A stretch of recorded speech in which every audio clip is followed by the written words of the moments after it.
नमस्कार, मैं दीपिका मिश्रा आप सभी लोगों का बालाजी ऑनलाइन क्लासेस में स्वागत करती हूँ।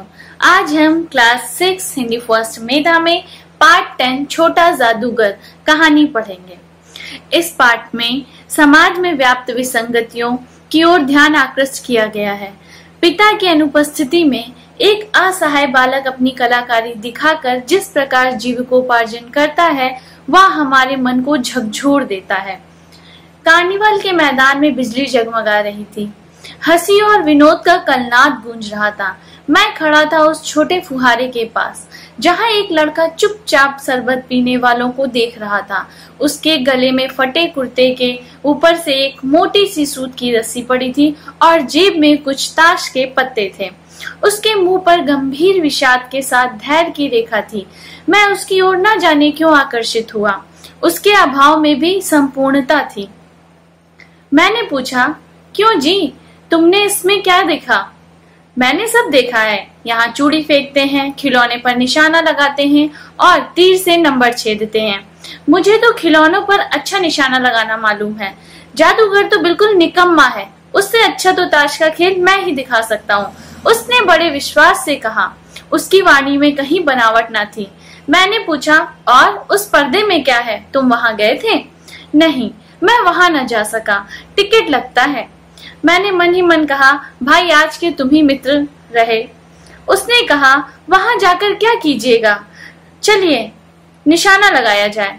मैंने उससे सहमत होकर कहा, तो फिर चलो पहले शरबत पी लिया जाए। उसने स्वीकार सूचक सिर हिला दिया। मनुष्यों की भीड़ से जाड़े की संध्या भी वहां गर्म हो रही थी।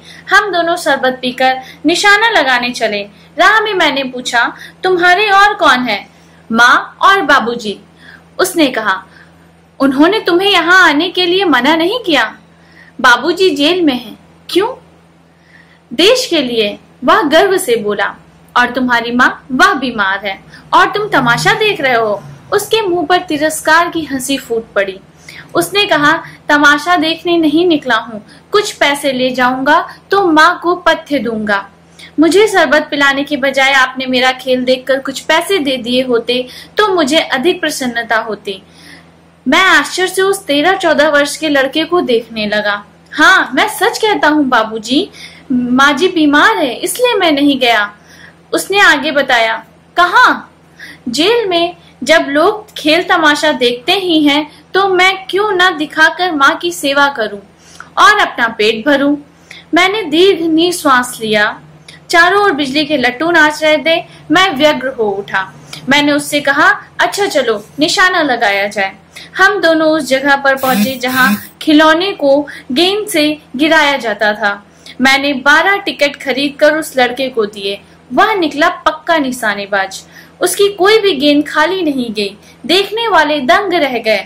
उसने 12 खिलौनों को बटोर लिया, लेकिन उठाता कैसे? उसने कुछ को मेरे रुमाल में तथा कुछ को अपनी जेब में रख लिया।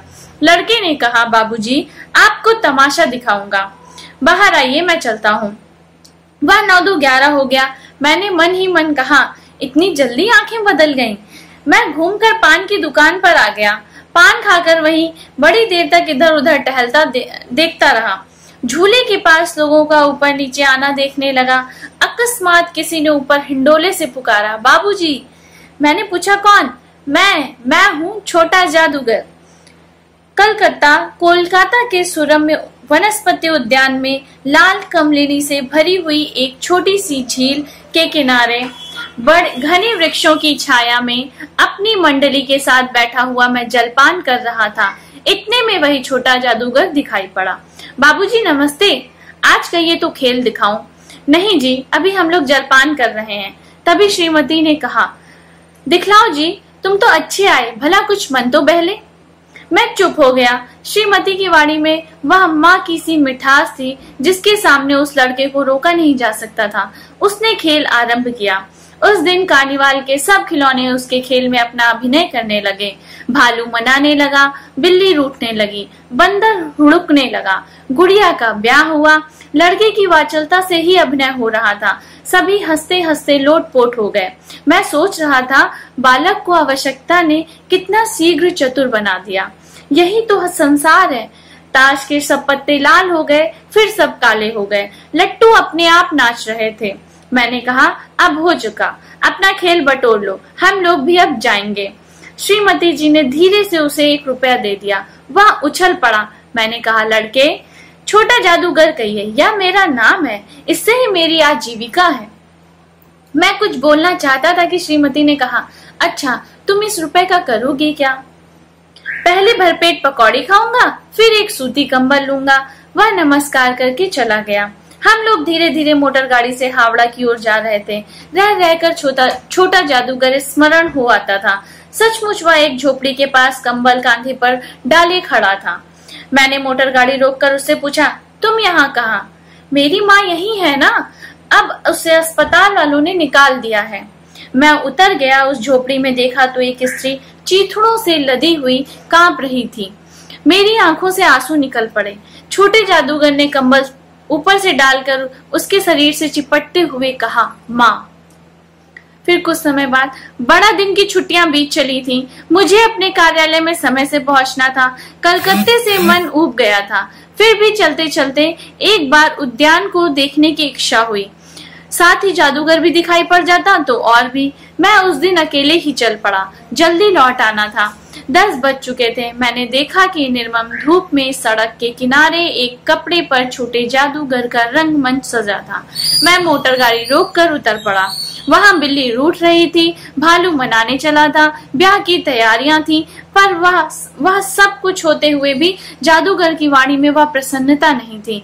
जब वह औरों को हंसाने की चेष्टा कर रहा था, तब जैसे स्वयं कांप जाता था, मानो उसके रोए रो रहे थे। मैं आश्चर्य से देख रहा था। खेल हो जाने पर पैसे बटोरकर उसने भीड़ में मुझे देखा। वह जैसे क्षण भर के लिए स्फूर्तिमान हो गया। मैंने उसकी पीठ थपथपाते हुए पूछा, आज तुम्हारा खेल जमा नहीं? क्यों नहीं? माँ ने कहा कि आज जल्दी चले आना, मेरी घड़ी समीप है। अविचल भाव से उसने कहा, तब भी तुम खेल दिखलाने चले आए? मैंने कुछ क्रोध से कहा। उसने कहा, क्यों ना आता? और कुछ अधिक कहने से जैसे वह मान का अनुभव कर रहा था। क्षण भर में मुझे अपनी भूल मालूम हो गई। उसके झोले को गाड़ी में फेंक कर उसे भी बैठाते हुए मैंने कहा, जल्दी करो। मोटर वाला मेरे बताए हुए पथ पर चल पड़ा। कुछ ही मिनटों में मैं झोपड़ी के पास पहुंचा। जादूगर दौड़कर झोपड़ी में माँ माँ पुकारते घुसा। मैं पीछे था, किंतु स्त्री के मुंह से बेशब्द निकल कर रह गया। उसके दुर्लभ हाथ उठकर रह गए। जादूगर उससे लिपट कर रो रहा था। मैं स्तब्ध था।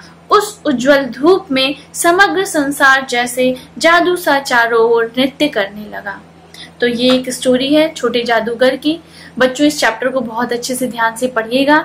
आपके सभी नोट्स स्कूल मित्रा पर अपडेट कर दिए गए हैं, वहां से अपने नोट्स में कॉपी कर लीजिएगा। अपना ध्यान रखिएगा, अच्छे से रहिएगा। Thank you.